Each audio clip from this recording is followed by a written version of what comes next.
Ben, you want to kick it off? Yeah. There we go. Hi, everyone. Wow, we've got a lot of people here. Yeah. Thank you all so much. Hi, Chandan. How are you? Well, we've got an enormous number of people. I'm really excited to see everyone.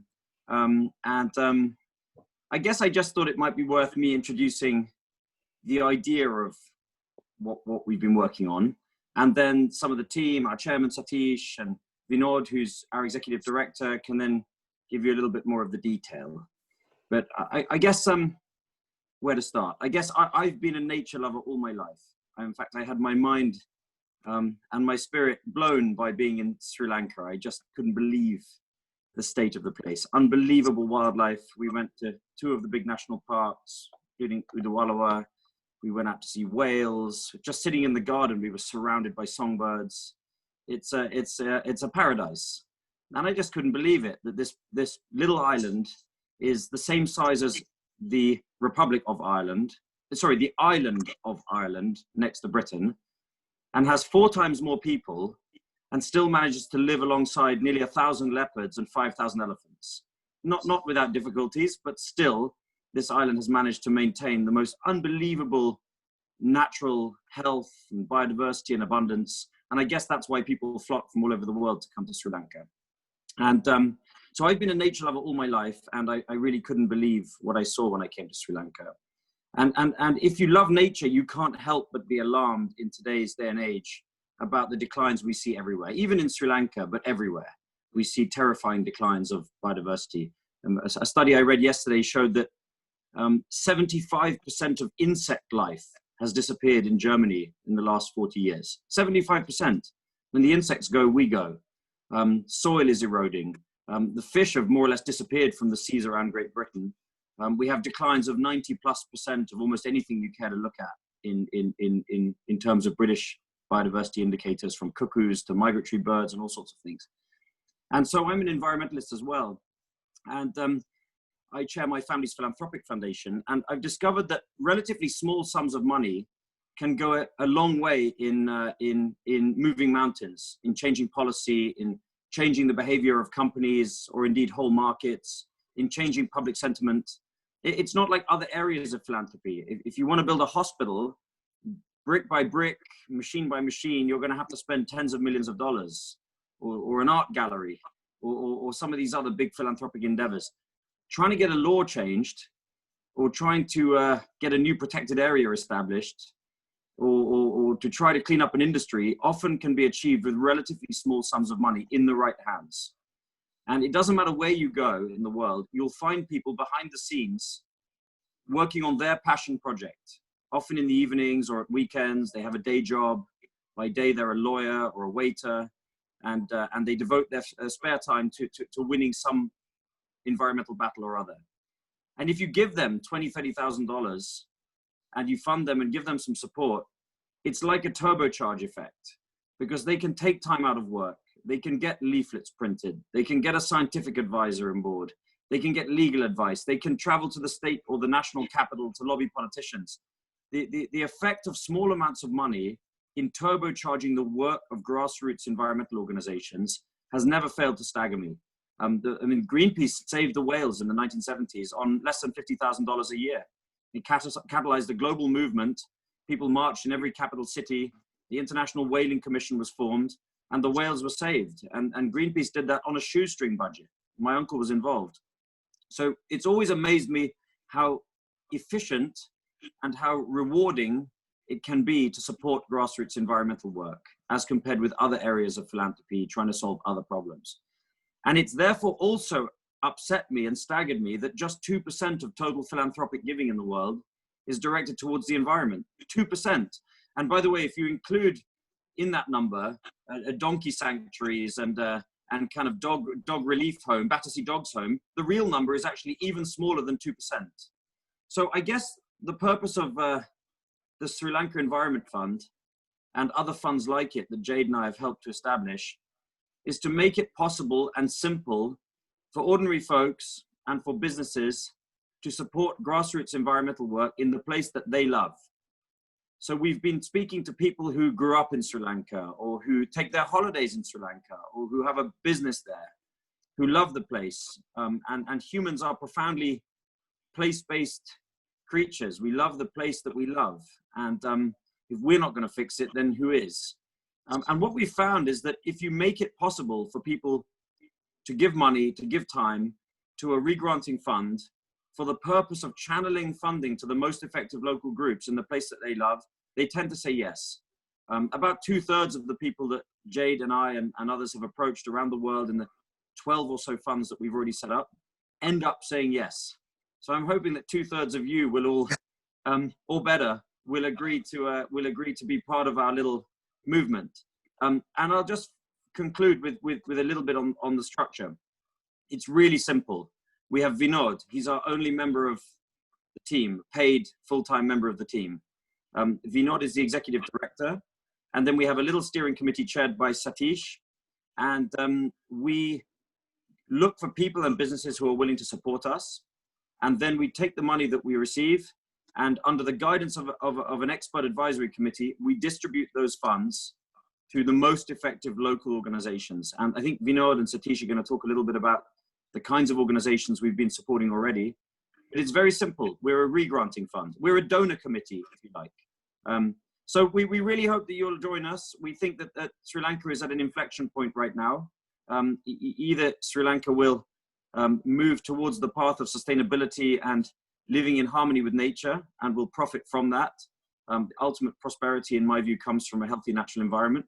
Or the powers of darkness will win, and Sri Lanka will find itself in the same kind of place that Great Britain is in. And now we're trying to rebuild what we've lost. So with that, I'm going to pass over, I think, to Satish. But thank you all so much for joining us on this webinar. Great. Thank you, Ben. Good morning, good afternoon, and good evening, everyone. Thanks for joining us. My name is Satish Selvanathan. I am a co-founder and the chair of the Lanka Environment Fund. I'm going to start by telling you a little story. I'm going to throw in some stats, and then I'm going to pass you along as quickly as possible to Vinod and Anjali, who really are the main events of today's webinar. So I left Sri Lanka 23 years ago. And during this, tried every trick in the book to not visit. 5 years ago, Ben's brother, Jethro, visited Sri Lanka, and I thought it'd be a good opportunity to do two things. One thing is to learn a little bit about the country, and the second thing was to pretend to be a good host. I took him whale watching. The experience was stunning. It was something that was truly beyond the scope of my imagination. But it was in equal parts disturbing. I just felt something was very wrong when there was a flotilla of boats, each guzzling liters of fuel, that were chasing down whales just to catch a glimpse. As I got back to the shore, I started asking some questions, and I learned pretty quickly that whale watching in Sri Lanka is a very unregulated industry. What that means is tour operators are either ignorant of the rules, or quite frankly, just don't follow them. That on top of this, there's also the issue of ship strikes. This is one of the most pressing threat to the Sri Lankan blue whale, and we lose many of them every single year. It turns out that Sri Lanka has something like 500,000 square kilometers of exclusive marine ecosystems. But Sri Lanka also has only probably a handful of marine conservation organizations that are fighting to conserve this ecosystem. Those are pretty bad odds, and the price of failure is high. So you put those two together, and it doesn't make for a pleasant cocktail. Moving from sea to land, Sri Lanka is home to roughly 10% of South Asia's wild elephant population. I think it is truly one of the most magnificent places in the world to see these animals. But because of the high population density that the country has, Sri Lanka is also one of the countries that is hardest hit by the human-elephant conflict. In fact, just last year, I think something like close to 350 wild elephants were killed as a result of this conflict. That is to put that number into perspective. That's about 6% of the standing elephant population. So, in summary, like any country, Sri Lanka has its conservation issues. But having said that, it's also a country that has its protected areas and its biodiversity relatively intact, at least for now. In addition, Sri Lanka also possesses a very talented, energetic, knowledgeable, and committed set of people who are fighting to conserve this biodiversity. I'm going to repeat what Ben said. The stakes are high, and the urgency is is extremely pressing. What we do at the fund is relatively simple. We just connect local experts to a broader pool of resources, time, and a diversity of ideas, which we hope adds a value or rocket fuel to their work. We don't pretend to be the experts on ground issues, and I think it's important that we maintain this humility as we continue our engagement efforts. You're gonna hear more from Vinod and Anjali in a second, but I'd like to close by just putting out this one message. The place is here, the time is now. If any of you are moved in any way by what you see or hear today, please don't hesitate, reach out. We would love to start a conversation. Thank you very much. Thank you, Satish. I think I'm going to show a quick video before Vinod's speech. Hopefully the tech will work.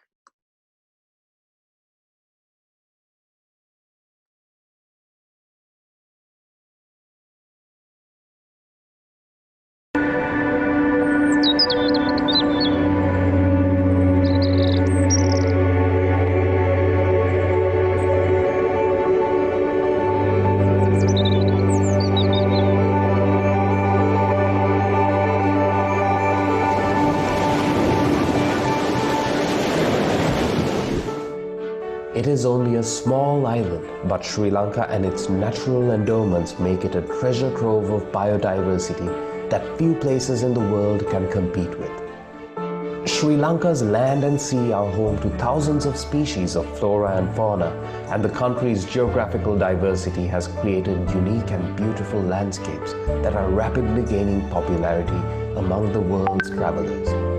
The Lanka Environment Fund is an initiative to help Sri Lanka conserve its natural heritage in a time where the nation is witnessing rapid development. The Lanka Environment Fund awards grants to environmental and conservation groups operating in Sri Lanka with a mission of creating change and setting a high standard for the future of environmental conservation and education. The fund is a part of Conservation Collective, a network of 9 philanthropic environmental funds based in different regions of the world. Conservation Collective has implemented initiatives in the grassroots of several countries to address issues such as species protection, combating illegal fishing, and waste management. The Lanka Environment Fund will offer local conservation initiatives with much needed funding support to implement their projects in an environment where funding resources are scarce. The fund is sustained by donors that range from individuals to business organizations that operate within and outside Sri Lanka. Not only do their contributions help set a foundation for the future of sustainability in Sri Lanka, the fund is a result of their love and commitment to Sri Lanka's ecological heritage. The fund will be apolitical, independent, and not-for-profit, and will rely on funding from businesses and individuals who love Sri Lanka. The fund will focus on marine conservation, biodiversity and landscape conservation, responsible tourism, and effective waste management. Researcher Anjali Watson was awarded one of the fund's first grants to fuel her research on the leopards of the highlands of Sri Lanka. So our focus is on the Sri Lankan leopard, and interestingly, Sri Lanka is one of the only places on earth where it has historically had one top predator, the endangered Sri Lankan leopard. Now, by using this species for conservation initiatives, using the umbrella concept, which is basically where we take the species that is wide-ranging and we look at where it's moving and try to conserve these areas. By doing so, by default, one also ends up conserving many other species and landscapes that fall under the leopard, as it were. So it's something that's being used now quite a bit internationally, and because in Sri Lanka we only have the one top predator, the Sri Lankan leopard, it is a really feasible option to look at conservation in this umbrella concept. By being a catalyst in promoting critical environmental initiatives, the Lanka Environment Fund hopes to create a new wave of progressive change to protect Sri Lanka's environment for the future. We invite you to join us on this journey to make Sri Lanka a greener, better and more conscious land for all. Join the cause to be a part of a new wave of change.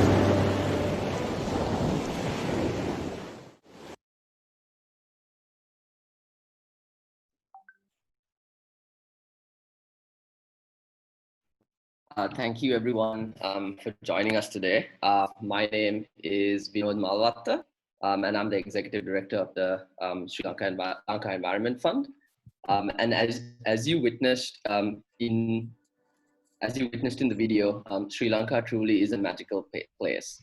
However, also what you witnessed in the video, the challenges faced by the biodiversity of our country is growing exponentially, mainly due to a combination of the competition of natural resources and the need to meet Sri Lanka's developmental goals. Through the work of the Lanka Environment Fund, we aim to converge conservation and sustainable development through supporting projects that have far-reaching conservation outcomes. Thanks to the support of our co-founders and steering committee members, we have been able to get started on this journey.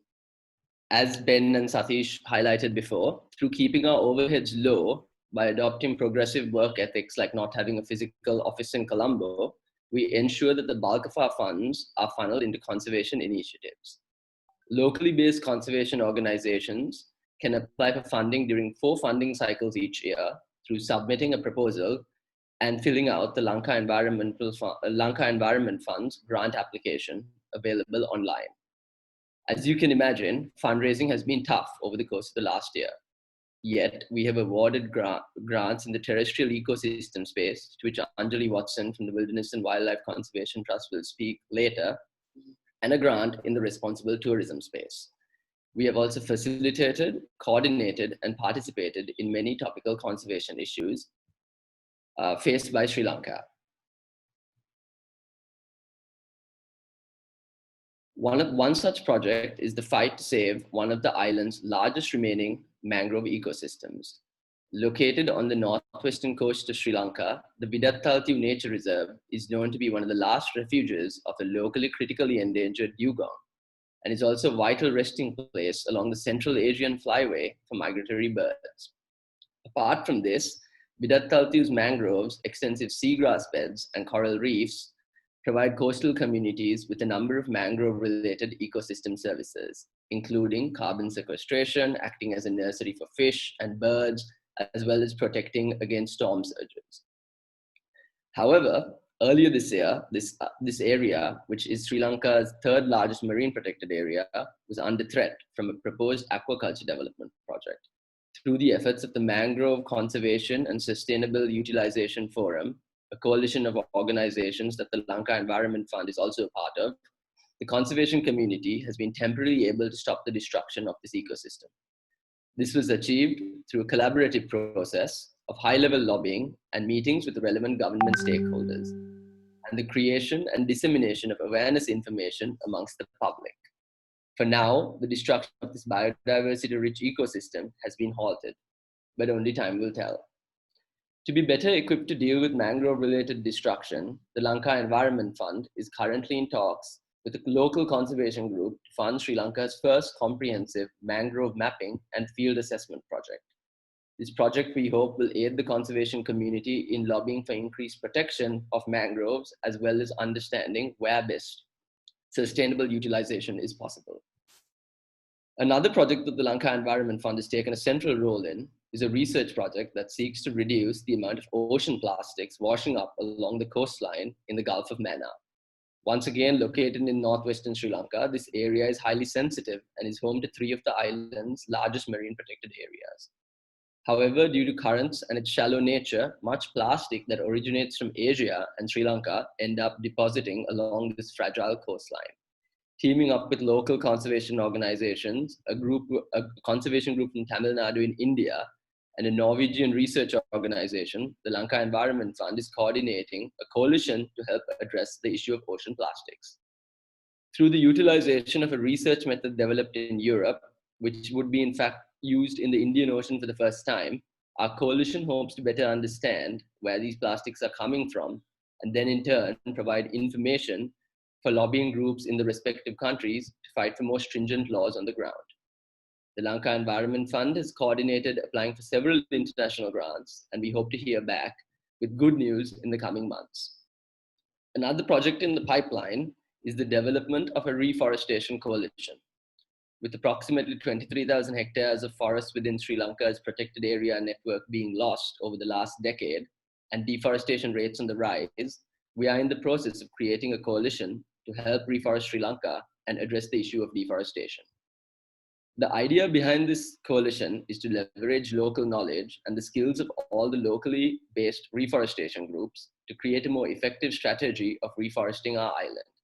With limited funding available for reforestation projects and so much to do in order to meet the set targets of achieving 32% forest cover by 2030, as a coalition, we hope to be able to access larger grants as well as prioritize which areas of Sri Lanka are most in need of reforestation and create projects to reforest these areas. Habitat fragmentation and shrinking wilderness areas have caused increased human-wildlife interaction. Therefore, it is critical that forest cover is restored in Sri Lanka if we are to remain as a biodiversity hotspot. Last but not least, I want to highlight the work we have been doing with the Sri Lanka Tourism Alliance. Listed as Lonely Planet's #1 destination in 2019, Sri Lanka's tourism industry was growing exponentially prior to the COVID-19 pandemic. Due to the far-reaching effects of the pandemic, Sri Lanka's tourism sector, especially the small and medium-scale enterprises, have been badly hit. In order to assist these businesses, we are working alongside the Sri Lanka Tourism Alliance in disseminating a sustainability best practices guide for small and medium-scale tourism stakeholders. This guide will be made available in trilingual formats for the use of all businesses registered with the Alliance. As part of our work on promoting responsible tourism, we will be also planning a number of workshops around the island to walk users of the guide through the process of adopting sustainable practices. The guide seeks to offer small and medium-scale businesses that cannot afford a sustainability consultant an opportunity to develop their business in a responsible and conscious manner.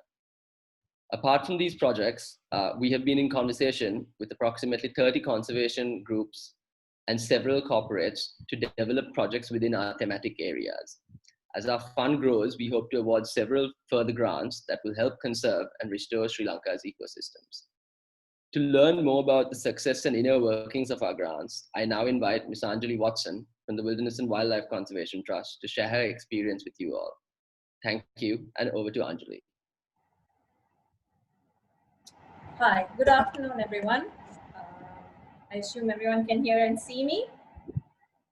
Yes, okay. So thank you for having me here. I'm just going to quickly walk you through some of the work that we've been conducting in the Central Highlands landscape of Sri Lanka. Something that for some years has actually been neglected because often people don't think of the Central Highlands as having wildlife. Everybody thinks of it as tea, really. So I'm going to quickly walk you through some of the work we're doing and some of the work we then want to push forward and focus on using the support that we're getting from LEF as well. As you saw in the video that Vinod showed, we are pushing for using the leopard as an umbrella species because on a small island, this is really a feasible, I don't really want to say quick fix, but we don't have the luxury for time anymore. And so it can be, where we can use this species to identify critical areas that need protection and restoration. Could I have the next? So for those of you who may not be familiar with Sri Lanka, we're a small island. What you're seeing here is the protected area complex. The darker green is the level 1 protection, which is our national parks. The lighter green is our sanctuaries, which have less protection. The sort of hatch that you see over it, a black striped hatch, is our current distribution of leopards across the island that we have identified. And the red circle is a central, could we go back? Central Island Massif. And the little star is where we are focusing on right now, and that I'll be talking about a little. Next slide, please. Sorry for the gruesome images here, but to put things in context, 6 years ago, this is what happened. We had so many leopards dying, caught in snares, primarily in this area, and we realized it was time we went in there and kind of tried to identify what was happening here. Next slide, please. So, like I said, when you think of the Central Highlands, even though it was declared in 2010 a World Heritage Site, nobody thinks that much about wildlife there as much as in some of our dry zone areas. It's tea mainly, our beautiful green carpets of tea. But we do have quite a bit of sizable chunks of montane forest still left. And as important, what we are realizing is on this mixed landscape of tea, release tea, scrub, other plantations such as pinus and eucalyptus, there emerges this mixed landscape of high value for the wildlife that live here. Next slide, please. So what we decided to do was focus in on this area where you saw where all these dead leopards had come from, and we realized that it was a tea estate landscape really that we were talking about here. What you're looking at right now is an aerial Google view of this area. The dark green on your left-hand side that goes around your screen is peak wilderness, which is a secondary level protected area. It's a sanctuary. And a proposed forest, protected forest. The star-shaped in the center is a reservoir, as well as the one to the top right. These are two main reservoirs in Sri Lanka that are hydroelectric reservoirs, Castlereagh and Mousekale. T is the rest of the scene you're seeing, the lighter green. And the white spots you're seeing are basically our remote cameras. It's about 500 square kilometers that we covered in this particular study. And what we found was, next slide please, leopards more than we expected using this landscape. The colored dots are different identified males that are resident here. We've been monitoring this now for 4+ years. We've been based on one of the tea estates, Dilma's tea estate there, and we've been able to do this work. What we realized is that the males are using the edges of the peak forest, and as well this area between the two reservoirs. Now, in addition to this, next slide please, you'll see that some of these males, next slide please. Sorry, I'm trying. It's decided not to work. 1 second.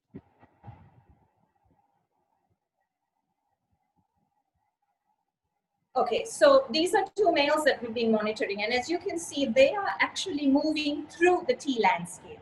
They're moving between the edge of the forest and this other area that sits between the two reservoirs. Next slide, please.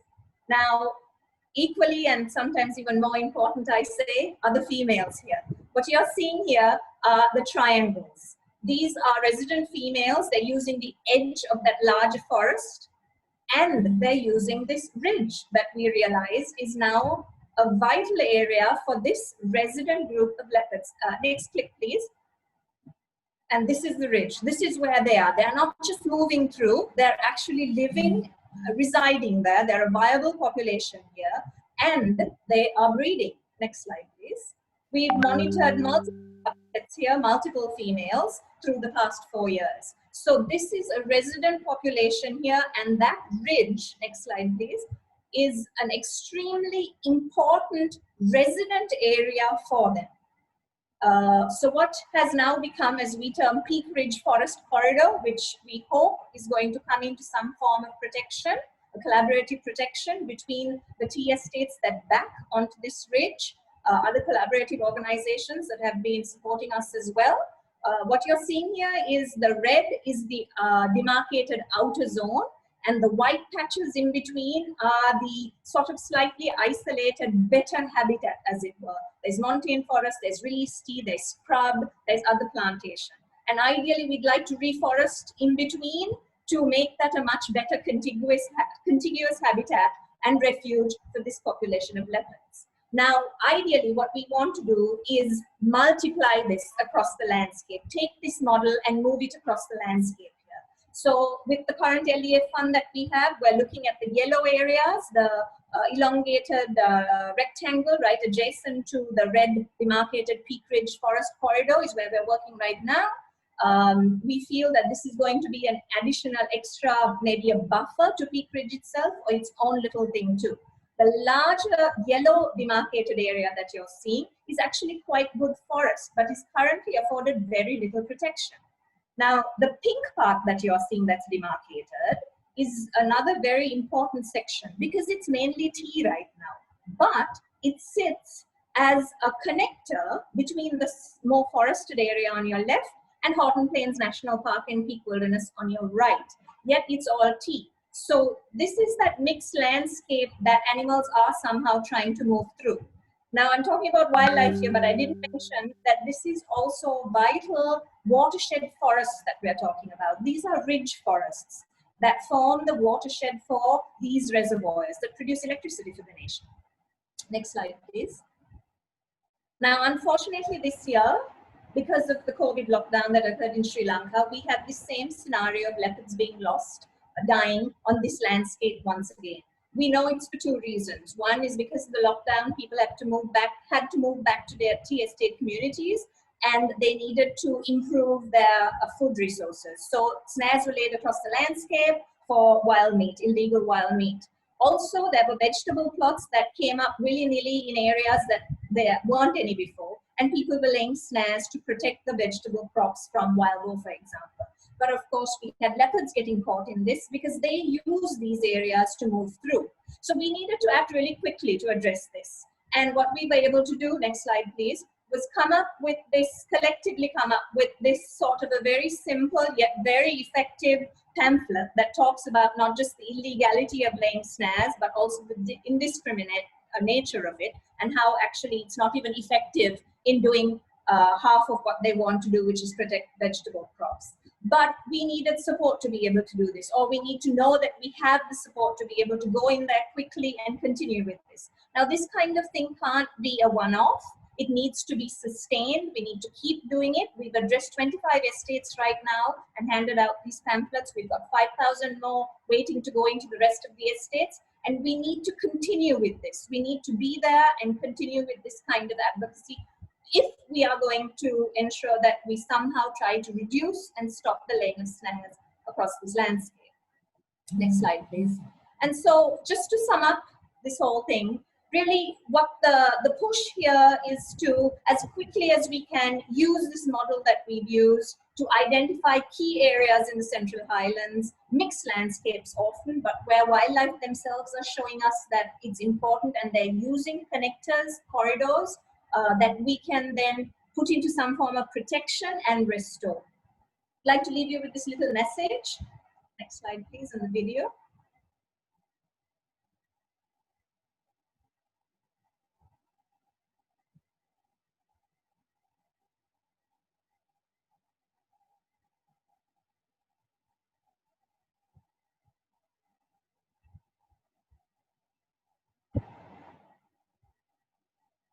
Thank you.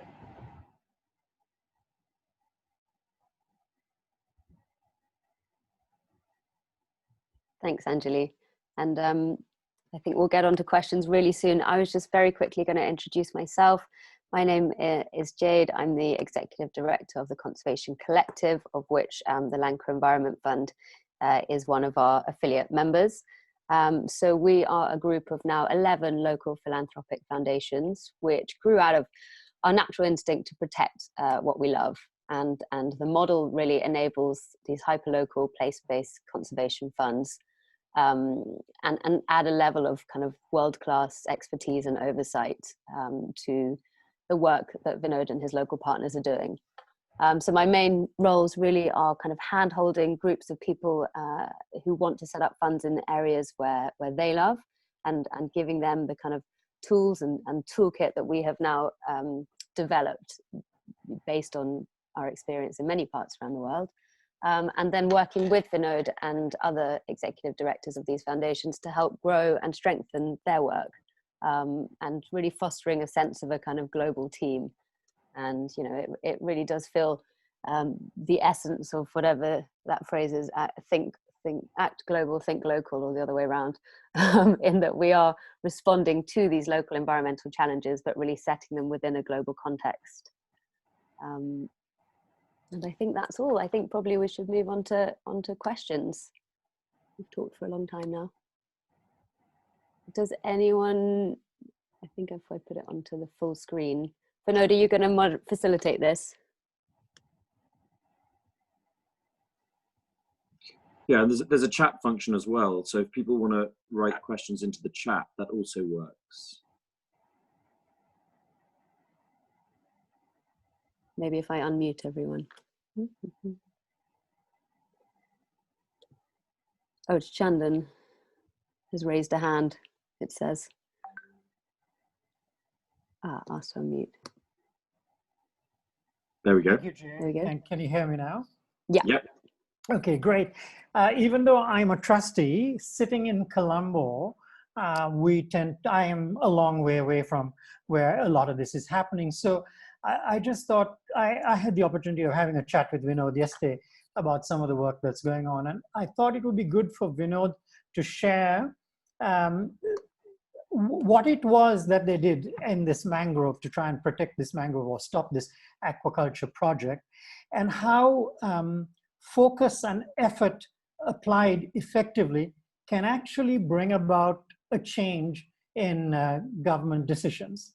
So Vinod, if you could just explain a little bit more about the, what did you call it, the lobbying work that was done, what exactly you did and what reaction you got, and how it was possible to get that reaction. Yeah, thank you for the question. And really, it was a group effort by a lot of the environmental organizations working together. And that's something that we've really seen grow in Sri Lanka. And it's what's necessary, because no one organization can solve some of the complex issues that we're faced with. And it was a collaborative effort across 8 organizations that came together. Some of them had different strengths. Some of them were research organizations. Some of them strengths were creating content and dissemination of education materials. And what we really did was work together across these organizations to lobby at the highest level, as well as get in the room with as many relevant government stakeholders as possible, educate them about the issues that, what the negative effects of the aquaculture project would bring about, really. And once we showcased what the negatives were, they were much more receptive to listening to what we had to say. And that's why, and in Sri Lanka over the last few months, we've seen there has been a lot more mangrove-related work, mangrove-related destruction events that have happened. Arnavilindava, Ramsar site was one of them. There was another one in Kirinda that we saw. And that's why it's very important to also, in order to lobby against such projects, to also have the data that we have. So one thing that we did was we did go out to the field, and what we did do in the field was create a video that was then also showcased and shared widely across social media platforms. So what we want to do moving forward with our mapping project is really try to have field assessments, understand where the mangroves are, what's at stake, and then almost be 2 steps ahead of developmental agencies. So when these battles are, coming up, the conservation community is ready and has an opportunity to be proactive. And that's what we realized here, that that we were proactive in this sense, and the relevant authorities were happy to listen to the conservation community. So there are many groups that were participants in that coalition who are on this call, and it really was a collaborative effort by everyone that achieved that. We've got some questions in the chat box now. Oh, looks like Vinod might have frozen. We have a raised hand as well. Oh, we have a raised hand. Okay. I've got Arjun, do you want to ask your question if I've managed to Sure. Thanks, Jade, and I'd like to congratulate Vinod, Anjali, Satish, and the team, and all of you for doing doing this extremely noble and relevant task at this moment. Because I visited Sri Lanka for the first time earlier this year, just before the national lockdown in India and restrictions on international travel. And the images that you share in your video are extremely poignant and just point towards the urgent need for intervention. Now, my larger question is, of course, that the purpose of my visit to Sri Lanka was essentially we were holding some stakeholder consultation with the power sector, with ministries in Sri Lanka regarding power sector development. And one of the ways for Sri Lanka to diversify its energy generation and reduce its dependence on imported fossil fuels for power generation is to expand into renewables, but also hydro generation. And of course, you guys are looking at marine ecosystems and aquaculture. So I just wanted to understand whether the push for hydropower development is something that is a matter of concern, because as somebody who's working in the renewable energy sector, that is something that often goes overlooked in terms of whether, proposed plans for power sector development, are they also in conflict with a wider biodiversity conservation? So just if you could maybe give some context on that. Thank you. Yeah, thank you for your question, Arjun. And in terms of the energy sector, that's something that we actually, it is a thematic area across some of the other funds in the Conservation Collective, but it isn't a priority area within Sri Lanka that we're working on. So we have 4 different priority areas, core areas that we work on, which is terrestrial ecosystem conservation, effective waste management, responsible tourism, and marine conservation. So what we do encourage is for our grantees to apply for grants within those areas. And if there is an urgent need, or we'll say, if we do offer small grants on a case-by-case basis that you can apply for, but energy related, unless it is to do with, we'll say, mini hydro projects in certain areas in Sri Lanka where ecosystems are being devastated, it would really be a case-by-case basis how the organization applying for the grant actually addresses it or pitches it to us. But that we don't work directly in the energy field. Could I contribute something towards that? Yeah, go for it. Yes, please. Yeah. You were talking about hydropower, and I think recently there has been a huge upheaval about mini hydropowers and some of the projects that have been approved here. Because if you look at the ecosystem in Sri Lanka, you'll realize there is a real feed down effect. Our waterways run across the country, across the island. And so having a mini hydropower in one area could actually negatively impact lower down on the stream flow. And this has happened. It has actually dried out lower down on the stream flow. And recently there's been quite a focus on this, on the actual negative impacts of mini hydro. And I think that's probably because it was done ad hoc and there was no real full understanding of how the ecosystem works and how the waterways could get dried down further down the stream. So that is something I think that maybe needs to be looked at carefully, because decades ago we thought mini hydro was great and that's what would work. And I know on the tea estates, many of the estates had mini hydro to power their factories and so on.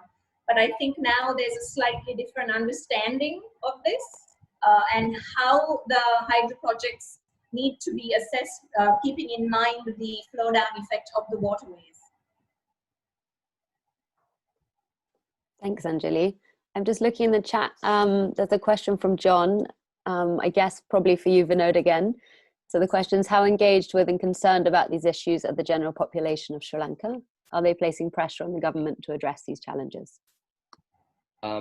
Yeah, so it's definitely a growing segment within the population. People are getting more aware of it, and what we've noticed is a lot of the radio as well as the TV stations have been airing a lot more environmental and conservation content. So the messaging is going out there, and that's one of the successes we saw in the mangrove work that we did as well. Was actually building public opinion, and what we're trying to do through our work as well as through some of the work we do with our grantees is push for proper trilingual messaging going out. I know there was a message that came up in the chat as well from Prakash regarding some of the material.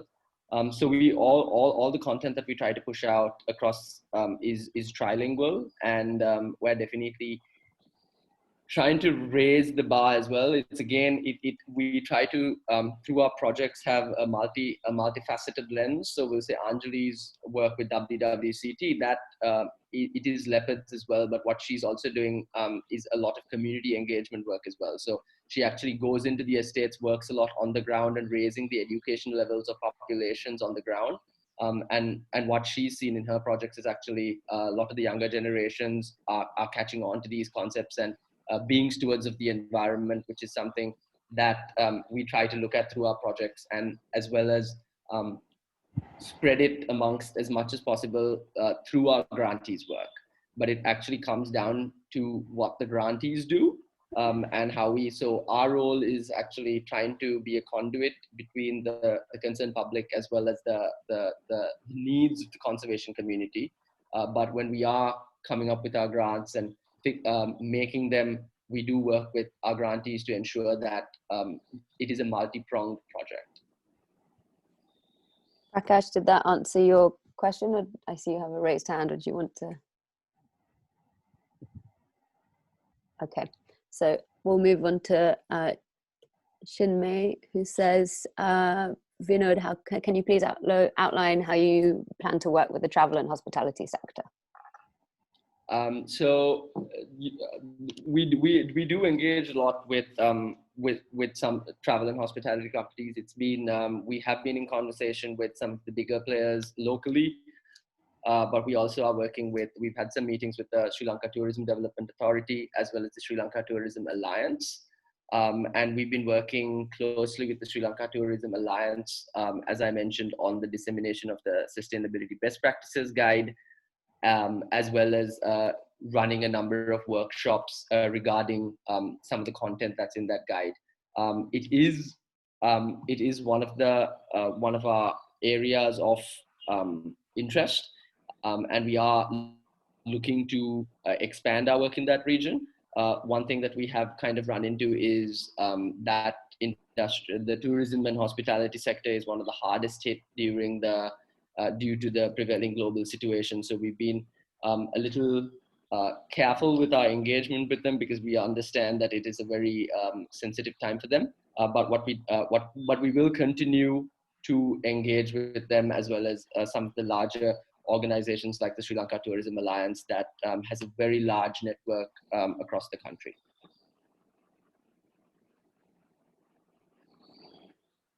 I think Prakash wanted to say something. Yeah, well, I'd like to loop back for a second to Arjun's point and then just make another brief observation.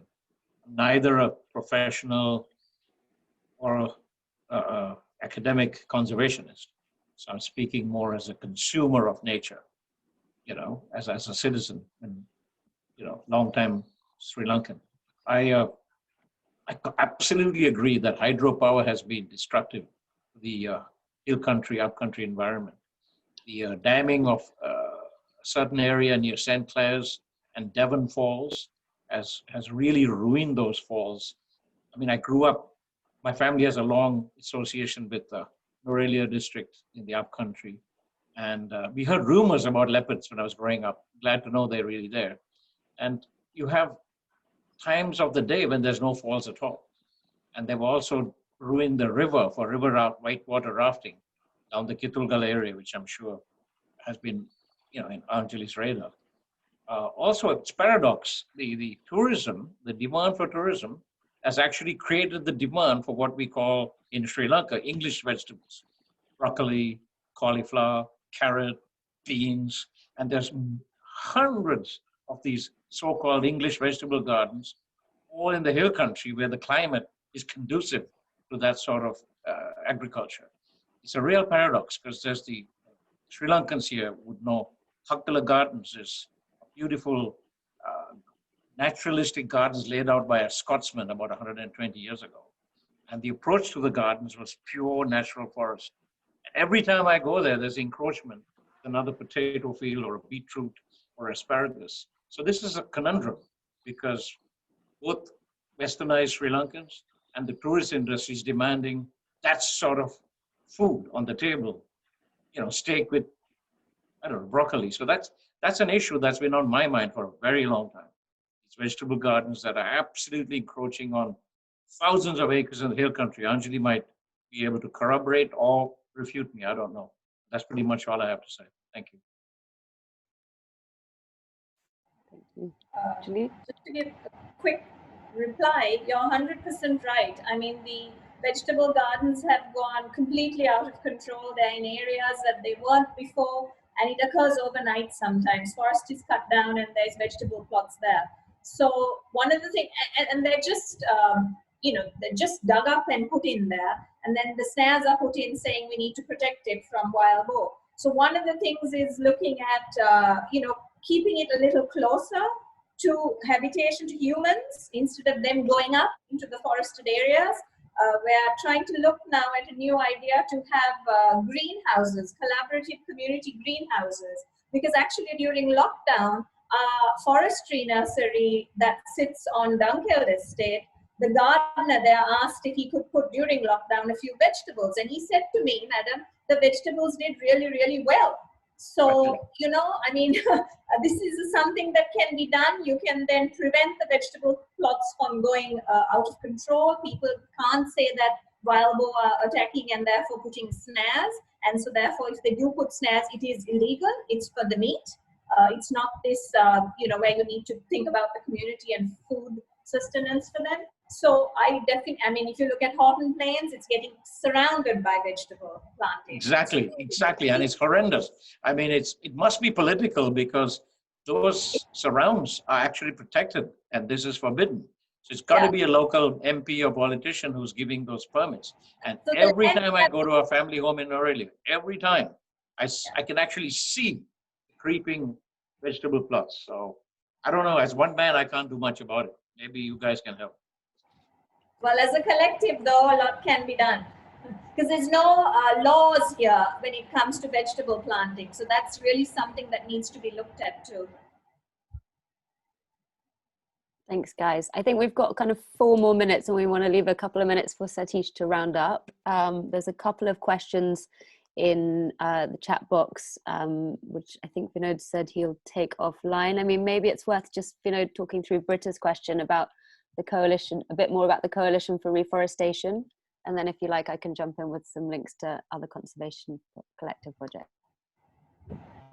So with the reforestation coalition, what we're looking to do is hopefully come together. I mean, we're in the process of planning a workshop with multiple different organizations that work in Sri Lanka, many of which are present on the call today.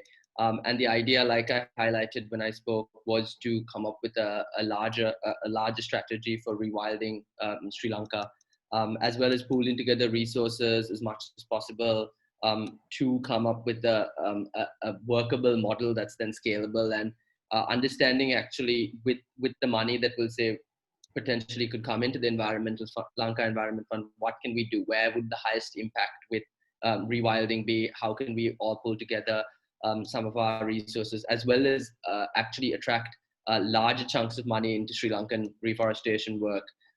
Something that the conservation community, I guess, struggles with here is the lack of any kind of international presence when it comes to big NGOs. We don't have any, other than for the IUCN, we don't have, your big players like WWF or Conservation International locally based. So a lot of the local organizations are reliant on locally based fundraising or reaching out to applying for grants, international grants, in order to get funding for our project. So it's that's why initiatives like this actually could go a long way, because it would mean a lot for local groups on the ground where funding is very scarce.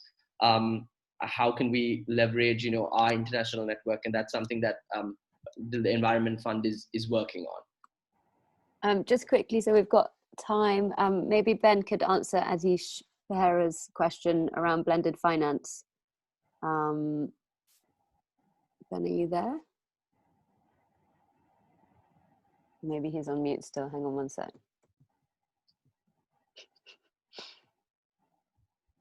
Gosh,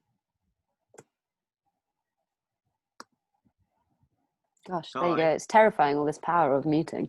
Don't worry, you're like Ed. You're doing a very good job as air traffic control. And by the way, Jade is air traffic control for 11 funds exactly like this one, which are giving out millions now at the grassroots in a number of different places, from the West Indies to Southern Europe to the far north of Scotland to Sri Lanka. And our goal is to create a load more of these funds, each one absolutely local in its focus, but with a common thread of sort of getting stuff done through funding the most effective local groups. So Jade, you are air traffic controller extraordinaire. So the thing that I have raised a number of times in steering committee calls is that I think that we as a group of donors should think even bigger. And we should look at things like blended finance. So for example, impact loans, low interest, micro loans and impact loans, kind of the kind that the 1 Acre Fund is pioneering in sub-Saharan Africa, for example. I think that's a really interesting idea. I also think carbon finance is potentially huge.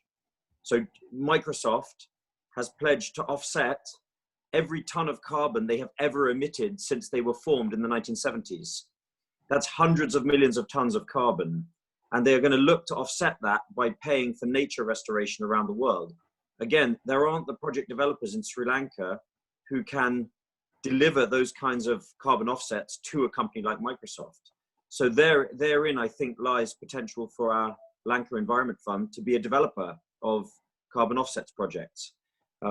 Also, I think there's more and more money now from the big multilateral and bilateral funding agencies. Here in the UK, the Foreign Office, which now controls the Department for International Development, is allocating hundreds of millions to nature restoration in the developing world. Sri Lanka should be top of the list, given the historic relationship between Britain and Sri Lanka. We should be at the front of the queue in obtaining funding from the British government for mangrove restoration and creation of corridors and so on. So I think that the Lanka Environment Fund, if we get enough support from the kinds of people we have on this call, I think should be looking to become more ambitious and smarter around some of these alternative sources of finance, so that we become a kind of all-purpose portal for bringing funding to Sri Lanka for nature restoration, because nobody else is doing it. So that's my kind of big vision. And I think others, looking at the questions, feel the same. But the priority is to have a little donor club of 20, 30 individuals who give a few thousand a year each, which allows us to provide this turbocharge effect to grassroots work. That is our core purpose.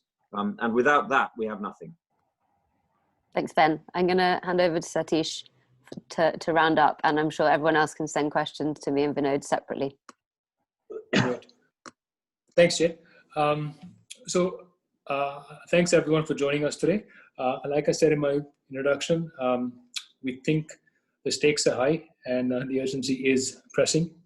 Our fund operating model is low cost, it's agile, it's scalable, and we're able to really leverage on Ben and Jade's global effort to ensure international standards of best practice and governance. If after today's session you feel compelled to get involved, pick up the phone, send us an email, please trigger a conversation. We would love to work with you. So with that, let's wrap up, and thank you again. Thanks for your time. Let's end the meeting. Thank you, Jed.